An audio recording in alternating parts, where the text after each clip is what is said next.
Well, I'm really honored to be here today. Daphne and I, it's our second trip to Australia. I think we were here about 1995 for 1 week for the World Dairy Congress that was in Melbourne, right down here.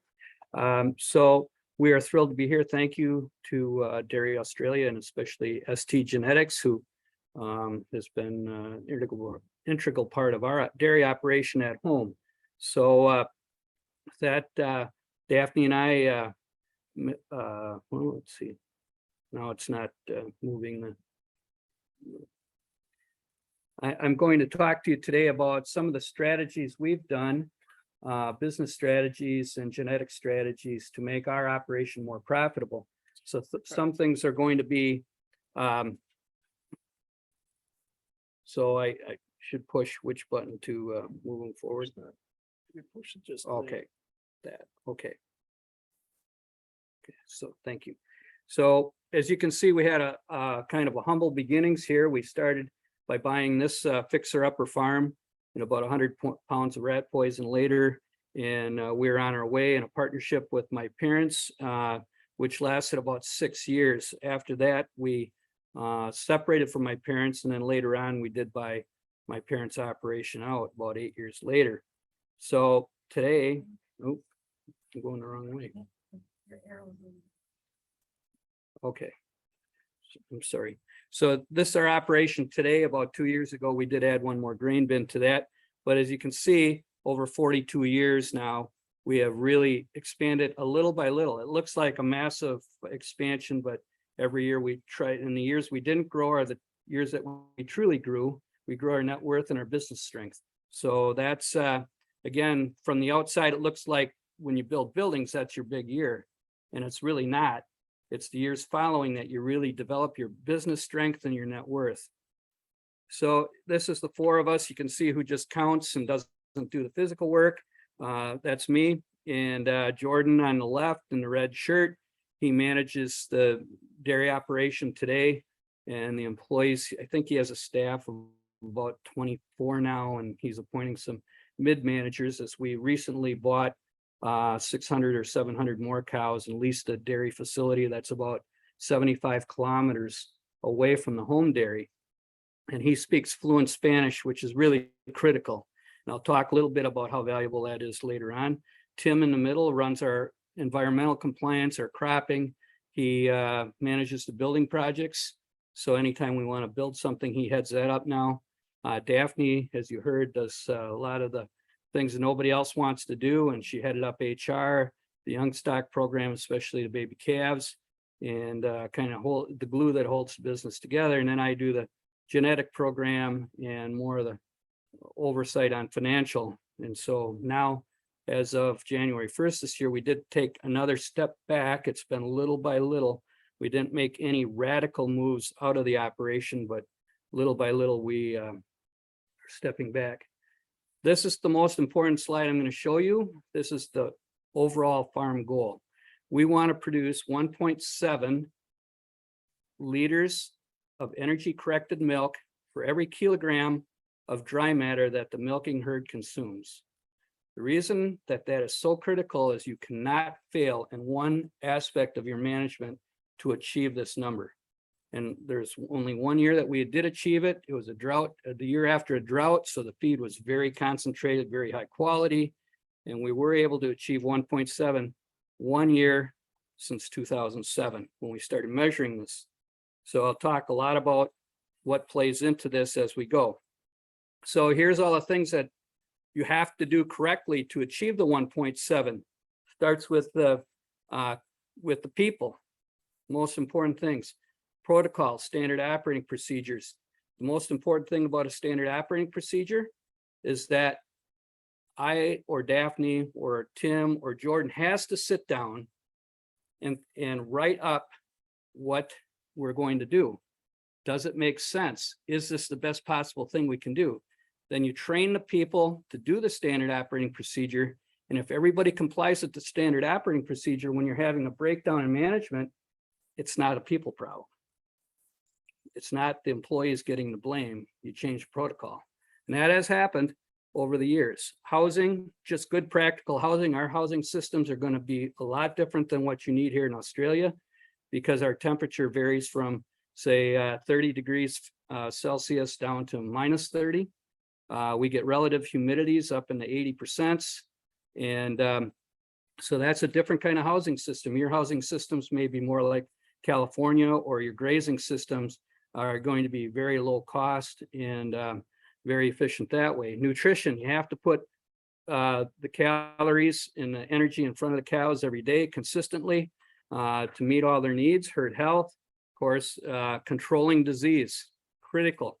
And I'm going to talk about how genetics is really playing into our controlling disease, because everybody can do the vaccinations, everybody can do, the testing and culling to achieve this. But what are we going to do genetically so we can reduce our herd health costs?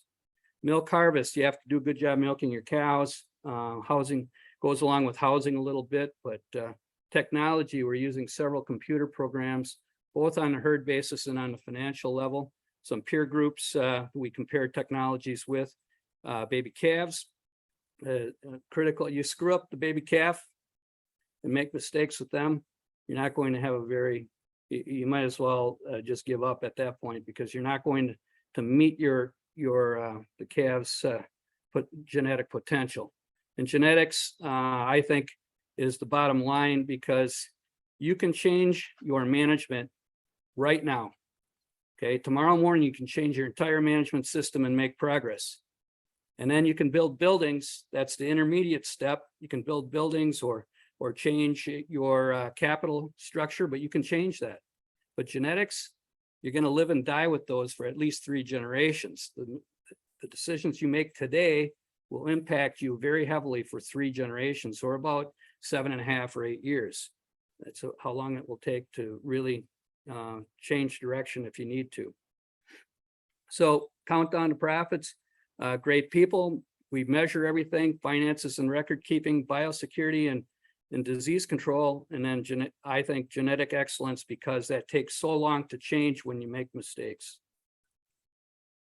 Here, great people. Here's a picture of some of our staff celebrating our low cell count. We achieved our lowest cell count in our history about a year and a half ago, so we're celebrating that. And you can see we have a very diverse, we have people that were born in the States, people born in Mexico, male, female, old, young, people from other countries in Europe. We've had interns, so again, very diverse. And I would say that the diversity is what drives excellence. A research project done by the Wall Street Journal said that if you have people from different cultures and different age groups and different demographics working together, you would have a little more conflict, but much higher performance. And what are we trying to get? Is higher performance. So that's it's really, I think it's really something that we're proud of, that we accept and welcome in people from every different age group. We spend lots of time on new hires, training and assimilating into our culture. We have a culture, we try to have a culture of excellence. Don't quite achieve it every single day, but but we're trying. So written standard operating procedures that I talked about, follow or change. And we get our other staff involved in the training of new people, develops friendships and alliances.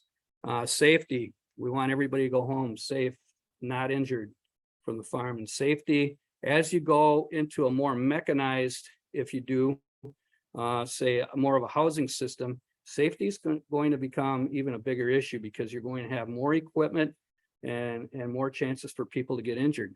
We keep moving people up. Our 2 partners, both at different times, started working for us when they're 15 years old.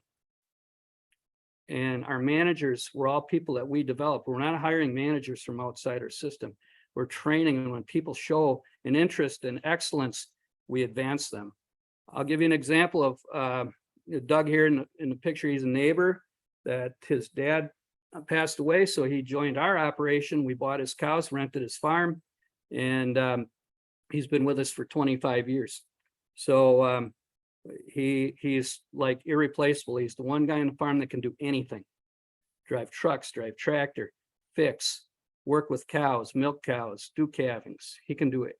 He's the one person that can do anything more than I can. So again, Julio, well, he's does all our breeding and vet work, started on our farm maybe 12, 15 years ago, and went to 3 years of school in Mexico.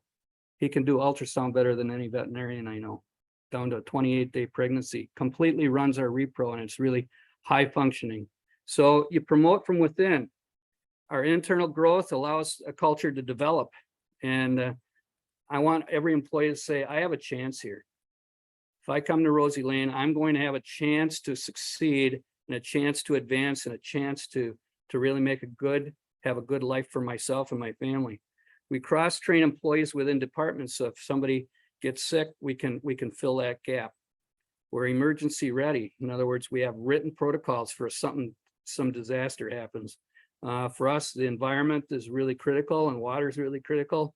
So if something in our waste management system is not functioning properly, we have emergency protocols ready. And we try to develop a culture of appreciation for other team members, and it builds respect.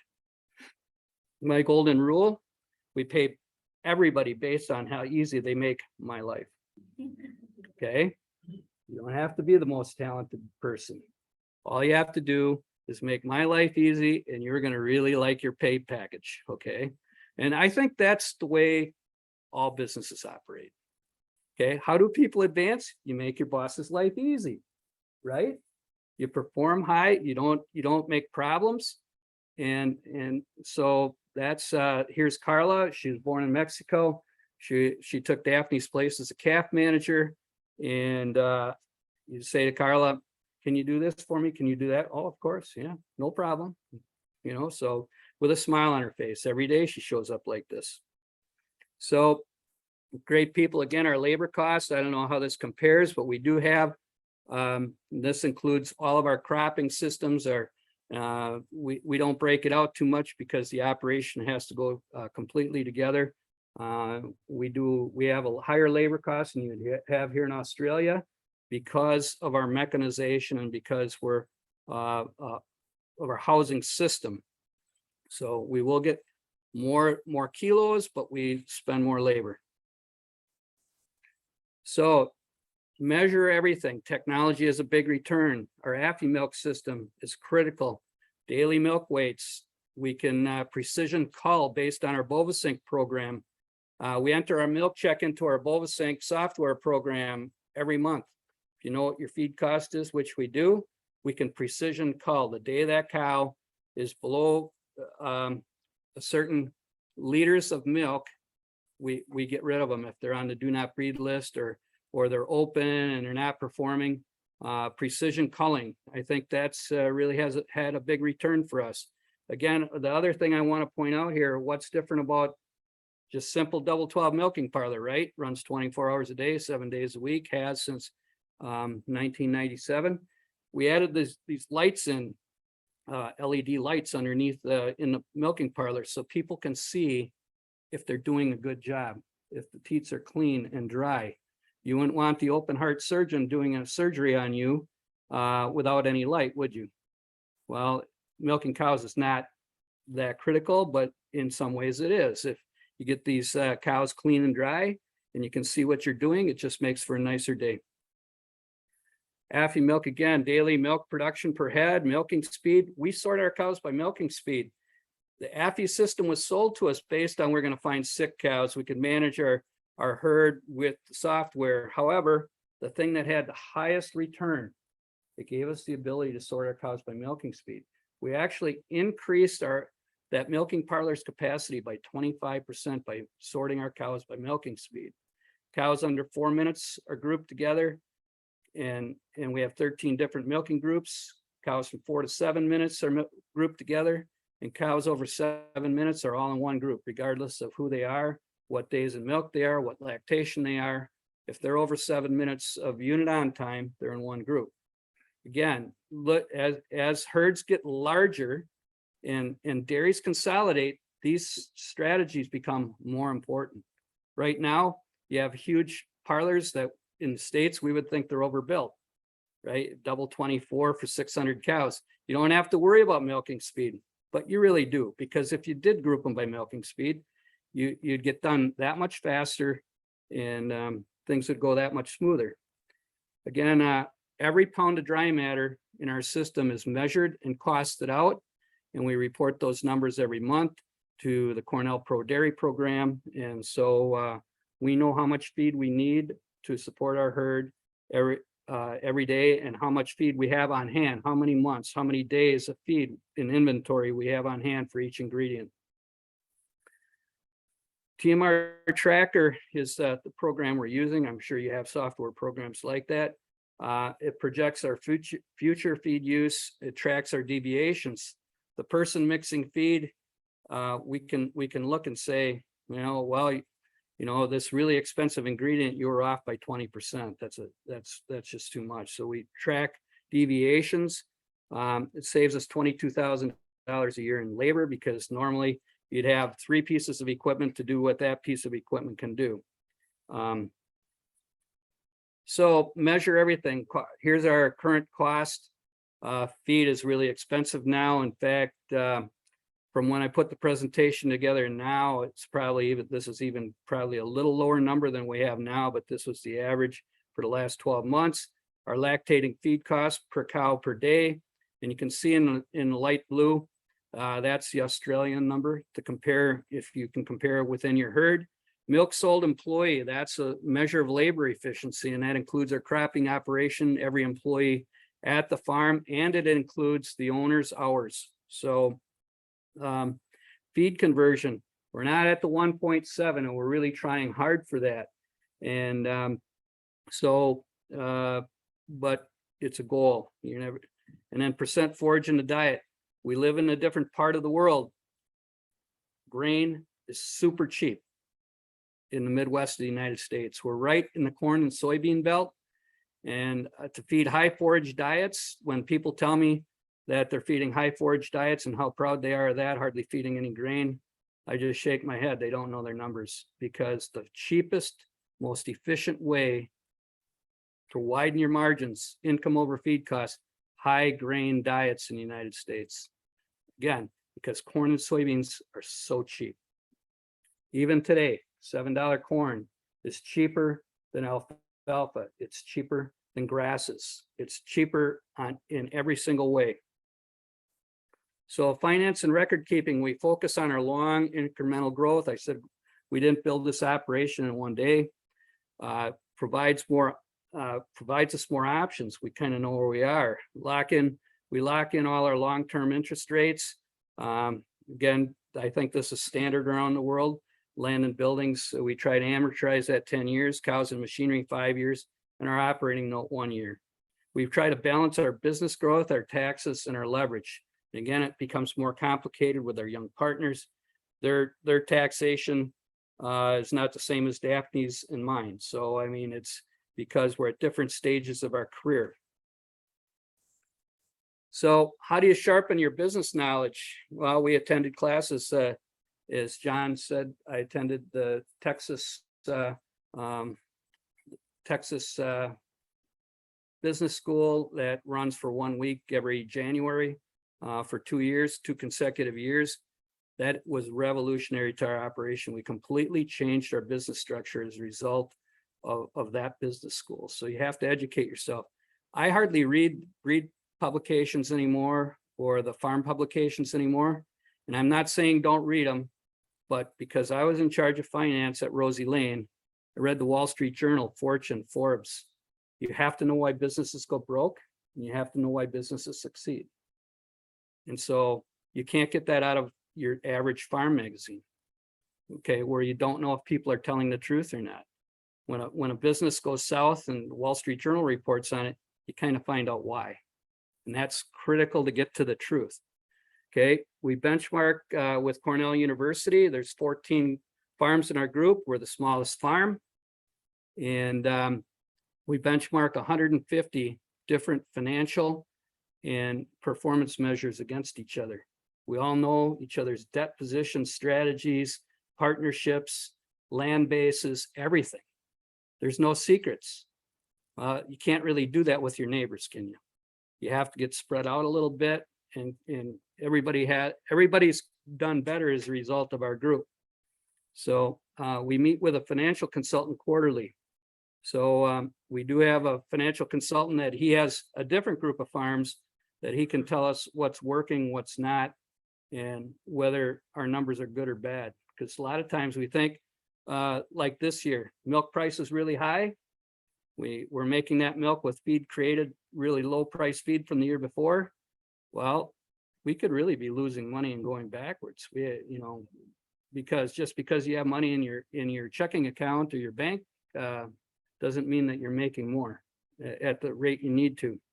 So the financial consultants keeps us on track. But we have great tax and accounting people. We use QuickBooks. We do year-to-year comparisons, a partnership reconciliation where we redistribute the stock at the end of every year based on the performance of the business and based on everybody's contribution from both their salary, the salary, return to stock, and then we split whatever's left in the earnings. Again, you have to have a strong relationship with your lender, especially in the growth phase.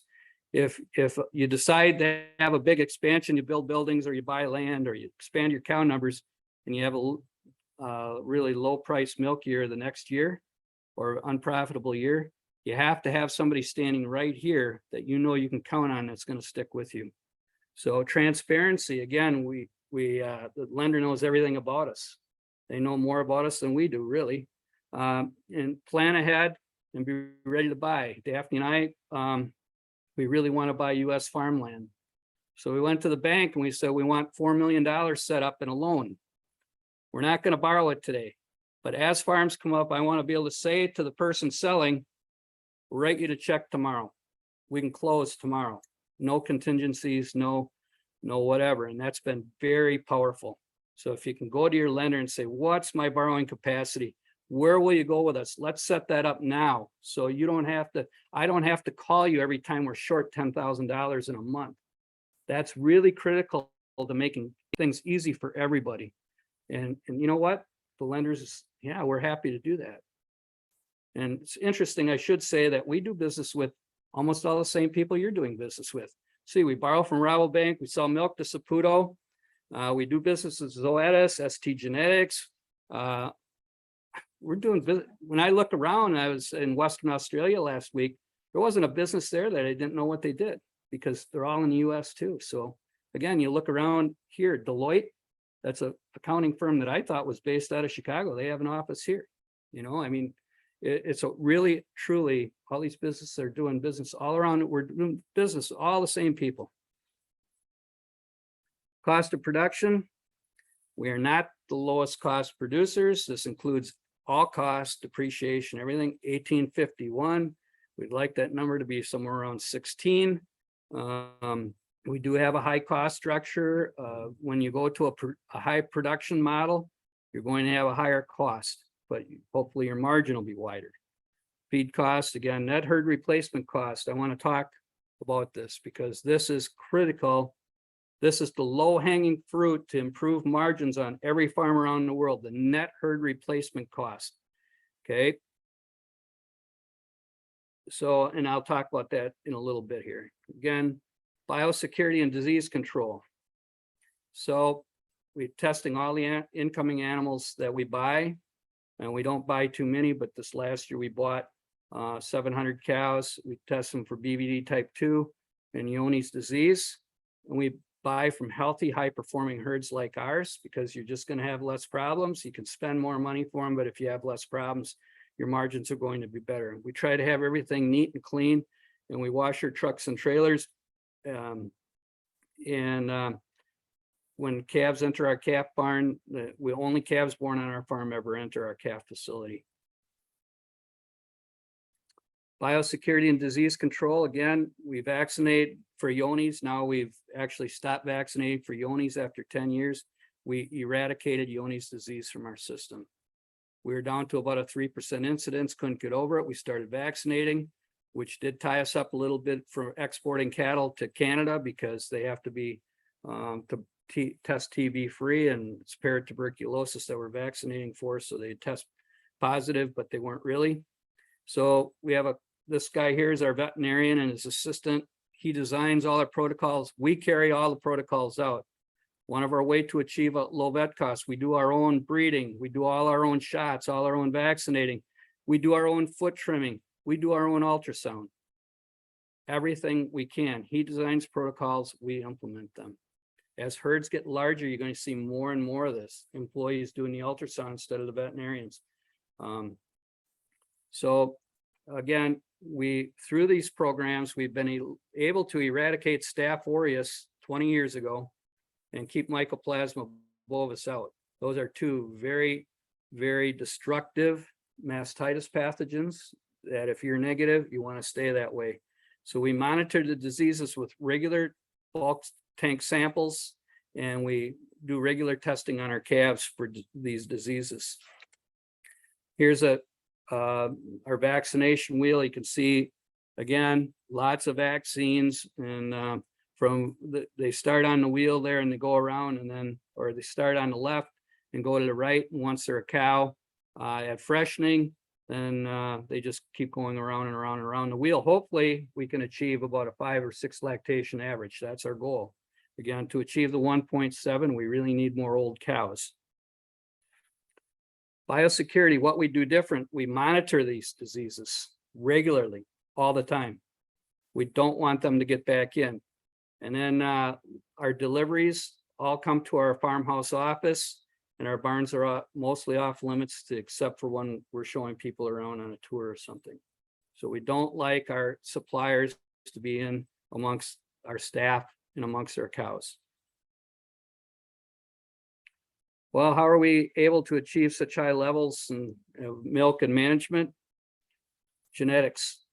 And I'm going to say that this is probably not just because that's the program I run, but I really do believe that genetics makes the difference. Low genetic herds do not perform as easily, and you're getting your genetics at a very low cost. Genetics are investment, not a cost. I mean, they have the cost component, but it's really an investment. So the long-term strategy, the traditional view of type, milk, fat, protein, somatic cell count, and type production index, which I sarcastically referred to as tall, pretty, and infertile. So today's view is we have to look at the fat, protein, feed efficiency. And I know ST is kind of leading the way, along with some university research on feed efficiency, productive life, and daughter pregnancy rate. Now, instead of cell count, we can breed for mastitis resistance. Probably more important than low cell count is cows don't get clinical mastitis that you have to treat. Livability, how many die on the farm? Critical. It's a brand new measure. Just in the last, say, 5 years, they're measuring livability. How many of these daughters of different bulls die on the farm? Calving ease, we've been breeding for calving ease for a long time. And then, of course, the beta casein and the kappa casein, the A2 is critical for your export markets. And I know it's a lot, it's just catching on in the States. You're way ahead of us. So you already have A2 whole herds that are A2, and we are behind on that. But again, we're using net merit and dairy wellness profit as our two indexes for selection. Net merit is a financial calculation. It's based on the 5-year average price of a pound of fat, a pound of protein, what a dead cow costs, what vet costs are, what vaccines cost, and about 50 other things that our Council for Dairy Cattle Breeding include in this formula. So net merit is critical to our financial performance of our cows. Okay, we don't classify anymore. We think that because we found over the years that predicted difference for type, or what cows score and how long they live, there's a disconnect. Okay, maybe they're correlated only about, say, 87%, and that's not good enough. So we breed directly for longevity, and so classification really didn't have a place in our program anymore. We genomic test all the females. We focus on cutting costs to reduce our calving problems, our DEAs, our mastitis, and our ketosis. And I can say that for milk fever and ketosis, we have not had a clinical ketosis in over 10 years because we bred our cows for longevity, or milk fever. Our displaced abomasums on 1,400 calvings last year, we had 6. So I don't know if displaced abomasums, nobody talks about them here, so I assume that they're not a problem, but cows that are tall and narrow get we find have a higher incidence of displaced abomasums. And again, now we have the chance to breed cows to reduce lameness. So research done at the University of Wisconsin-Madison Vet School showed that cow with a moderate foot angle and a slightly spread toe is the healthiest foot you could possibly have. And so we stopped breeding for foot and leg composite about 6 years ago. We don't even measure on our linear traits a spread toe. Okay, so we're behind the Holstein Association, and the different associations that are out there doing linear evaluations are behind on foot and leg, because we're not measuring things that are critical to the health of the foot. Here's a cow. She happens to be a Delta daughter from, which is a Delta is an ST bull. This cow, when she was born, she had all the things you couldn't look at this cow and say, you know, she's not a show cow, obviously, but high productive life. She was 9 on productive life. She was 6 on livability. She was like a 2 on calving ease. Her production was not extreme, but it showed that this cow was the kind of cow we really wanted, having a goal of getting to 6 lactations or more. And this is the kind of genetics that did it. She's smaller and rounder, but a lot of strength.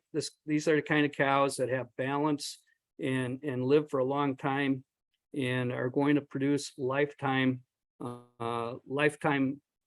margins for your farm. So the reality check is we really can't count on a high milk price. I mean, this year we really have an extreme milk price. I understand it's 70 cents a liter here. How many people think that the milk price is going to be 70 cents next year? In the US, the milk price right now on a Chicago Board of Trade, we can sell that milk for 44 cents. Okay, that's a long way from 70. Okay, 44 cents. And I think additional pounds of milk, if you're going to force these cows, it's too costly. Expanding cow operating margins is our greatest opportunity. So you know what the low-hanging fruit that I mentioned before? Focus on reducing your maintenance and replacement cost. The cost of raising replacements is actually the 4th highest cost on our farm. Okay, and it's still a high cost, even though this is really we're very competitive in the US. And how you calculate this, I put the formula here. You take your animals that you sell. So like that's 466 last year that we removed. And we put in $1,800 is what you can buy them for. Cost us more to raise them, so that's another cost. Actually, I should be putting in $2,200 because that's what it costs to raise them. But because a lot of people buy them, they use this number to compare herd to herd. And then you take all your cow sales and you subtract that and you divide by your kilos of milk or your liters of milk, and it comes to 0.02, about 3 cents a liter it costs to raise replacements. Well, I'm going to tell you that this cost in the US ranges from 3 cents all the way up to 9 cents. 9 cents. Some farms are really, they have beef cows and they happen to milk them. I mean, they're just turning over the cows so fast that they can't get ahead. And so this is really the low-hanging fruit, because most people are not looking at this as a cost, like a vet cost or a labor cost or a capital cost, and it truly is. I'm going to go, how do I go backwards? I'm sorry, I apologize for that. I was going to go back to that. Oh, there. Okay, yeah. So if there's nothing else you can take from this presentation, if your cull rates are running anything over 25%, you can do a lot better. And you have to add the culls and the deaths together. And you know what really raises this cost? When you have a dead one, because you got paid 0 for them. Okay, at least a cull cow, you get paid something. So again, the way to lower this is to have more 5th lactation cows. And the leading reason of culling, and I was just in Western Australia with Daphne, and we visited some farms. Leading reason of culling was open cows, not cows with mastitis, not lame cows, open cows. Daughter fertility is a huge trait to breed for. and managing your reproductive programs to limit your culling. Well, can you just explain what an open cow is? Okay, I'm sorry, open cow. That's a cow that you have to sell because she's not pregnant. Nothing else wrong with her. 4-quarter, low cell count, high performance cow. You just can't get her pregnant. So those cows get culled out. And that's where we're really going to focus our efforts, reducing those, because to get them in the herd for another, and I'll show you the power of that in a slide a little bit later. So again, we use Dairy Wellness Profit because it measures genetic resistance to scours, pneumonia, livability, milk fever, ketosis, lameness, and mastitis. Brand new traits. And so I think we really have to pay attention to this in our selection criteria, is that we're not picking bulls that the daughters don't breed back, or they're subject to mastitis, or they go lame easy. So again, some health measures. This is truly the sustainable index. Okay, net merit and Dairy Wellness Profit are sustainability indexes, because to reduce these, the cows, your herd's going to be more sustainable. You'll lower your carbon footprint because you don't have to raise so many replacements. It takes less total feed and less total acres, less total fuel, less total water to produce the same amount of milk or more milk. That's the power of it. And here's the way we did prepare this slide for the British dairy cattle industry. And you can see actually the 5th calf cows here, how many liters of milk that they produced for their entire lifetime since the day they were born. This is the sustainable way to look at this. And actually our 5th calf cows are this last year were right with the 4th calf cows. I want you to notice, and I could substitute in that the 5th calf cows are actually milking what the 4th calf cows are doing last year. And so cows in their first 2 lactations are not going to make enough money. Did you know something that's embarrassing in the US? Our average lactations per cow, 2.6. We're never getting up to the high performance 3rd, 4th, 5th lactation cows. So we have a lot of work to do in the US. Again, leading reason of culling in the US, open or not non-pregnant cows.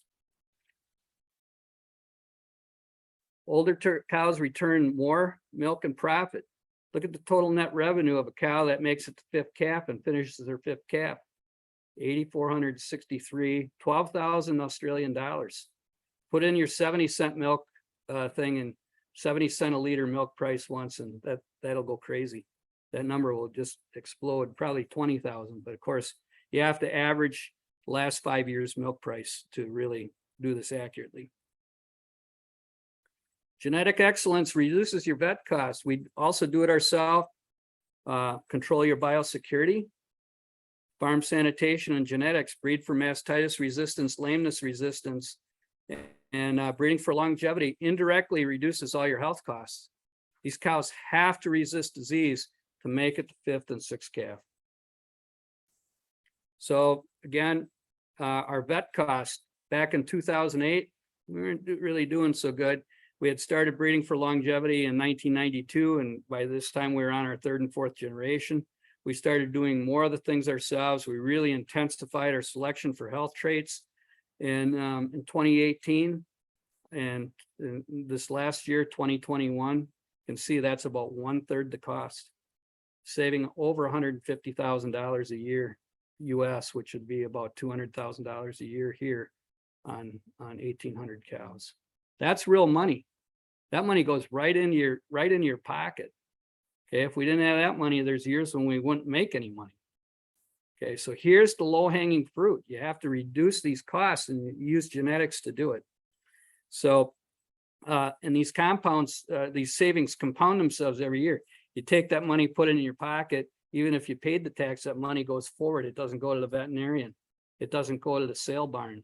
It doesn't. It's not money that's just lost because it was never created. It's real money. So genetic excellence, again, our breeding strategy, because, and we don't breed all our animals to Holstein. because it costs $2,200 to get them to calving. And about the last 5 years, they've been worth about $1,800 after they calve. So we'd lose $400 on every single animal that we raise that we didn't need. That doesn't work too good for too long, does it? So on the other side of the equation, if we get a beef cross calf out of a Holstein, they're worth about $220. A Holstein purebred bull's worth about $100 or $80 to $100. And a Holstein heifer calf, because of these economics, worth 0 to 40. We've actually sent baby heifer calves to the sale barn that we didn't need and got paid 0. Okay. Again, you should, you really have a big advantage here in that you have an export market. And I heard really great numbers out in the country last week about what you get paid for your open heifers. And that's fantastic. We don't have that export market in the States. It's just it's non-existent. You can't find a place to take them. So again, this may vary for you, but if they're under 600 net merit, they're being bred to Angus. And then we're using some high DPR. If they're a high DPR female, we're using Holstein conventional. If they're between 600 and 700, over 700 net merit, they're getting sex semen one time, and then Holstein conventional after that. And if they're higher than that, they're getting sex semen multiple times, or we do a limited amount of embryo transfer work. And embryo transfer work is being done on animals we think maybe we could sell a bull to an AI company. Other than that, the cheapest way to make a high genetic female is semen, not embryo transfer, and especially not in vitro fertilization. IVF's kind of the rage and went around in the United States. Most people find to get a very big bill and a very limited increase in performance and net worth. So again, we're just using the tools that we have available to us. And again, these calves, I hate to admit it, I really hate the fact that we breed our really high genetic females. We have a really high genetic herd in comparison to other U.S. herds. 70% of our services are to beef. Again, partly because we don't need the heifers and the heifers aren't worth enough. Okay. The economic reality has to hit you square in the face before you do these things, or you have to anticipate them. 14 years of progress. I'm going to show you the 14 years of progress. This is before we had bought the 700 cows last year, 2021. We bought those cows in December. We almost doubled our herd size. We increased our milk shipped per cow. This is not herd average. This is what milk actually got marketed to the dairy plant. The fat, you can see a big increase in fat pounds, protein pounds, and our vet cost, we reduce that at the same time. So it can be done. You can increase performance. We used genetics, was the main driver to really achieve these numbers. Again, services per conception weren't doing too good back in 2007. Part of that's because we're using double OVSync in our program. Our pregnancy rate doubled while we reduced the amount of calves that were born dead. DOA, dead on arrivals, really critical. We didn't change our protocols, just generation after generation of breeding for easier calving. Percent of the milking herd treated. We have gone 10 years without treating a lactating cow with antibiotics. We still use dry treat. We still use antibiotics in our calf barn. When the cow is lactating, we use 0 antibiotics. We're pretty proud of that. I mean, it's pretty, not too many people can say they haven't treated a lactating female with antibiotics in 10 years. So that helped us, all those things above here helped us achieve these numbers from 1.62 back in 2007 to 1.68 in 2021. We're running at about 1.68 this year too. The financial impact of feed conversion. By improving from 1.62 to 1.68 kilograms of milk per kilogram of feed fed to the milking herd would gain you about 562,000 Australian every year on our size herd. Okay, and here's the calculation. And we, in the US, we say every 100th of a point on the speed conversion is about $11 of net farm income per cow per year. $11 doesn't sound like a big number. Start compounding that number over years and over lots of cows, and your herds are consolidating. Very powerful. It's very, very powerful. So in summary, a countdown to profits, again, great people, measure everything. The finances and record keeping, you have to take care of your money. If you get money and you have a profitable operation, you have to take care of it and move forward. The biosecurity and disease control is critical. And then genetic excellence is going to be the thing that's hardest to change. You can tear down buildings, you can change your management, you can buy land, you can sell land, but that genetics takes a long time to change. So you have to have genetic excellence. So which direction is your business headed? And which of these 5 will you take action on, and when will you do it? So with that, because the price of inaction is far greater in cost of making a mistake. Again, when you do nothing, that's a decision too. Okay. Doing nothing is the worst decision you can make because it doesn't create anything. And if you create action and it's a mistake, you can reverse the mistake and you can move on. But if you do nothing, you're just kind of coasting, going downhill. So with that, I'll take any questions you have. And again, thrilled to be here in Australia. You have one of the things that really struck me about your country is how wealthy you are. Okay. I don't think you can appreciate that until you go to other countries and you come back home, and how your country has the politics to get along with every other country in the world. So it gives you more export opportunities. And I think that cannot, coming from, we're struggling in the US a little bit with that. And so we're really seeing the repercussions of not being able to export everywhere like we used to. And so we're not competing on the world stage, and you're able to take advantage of that. So congratulations.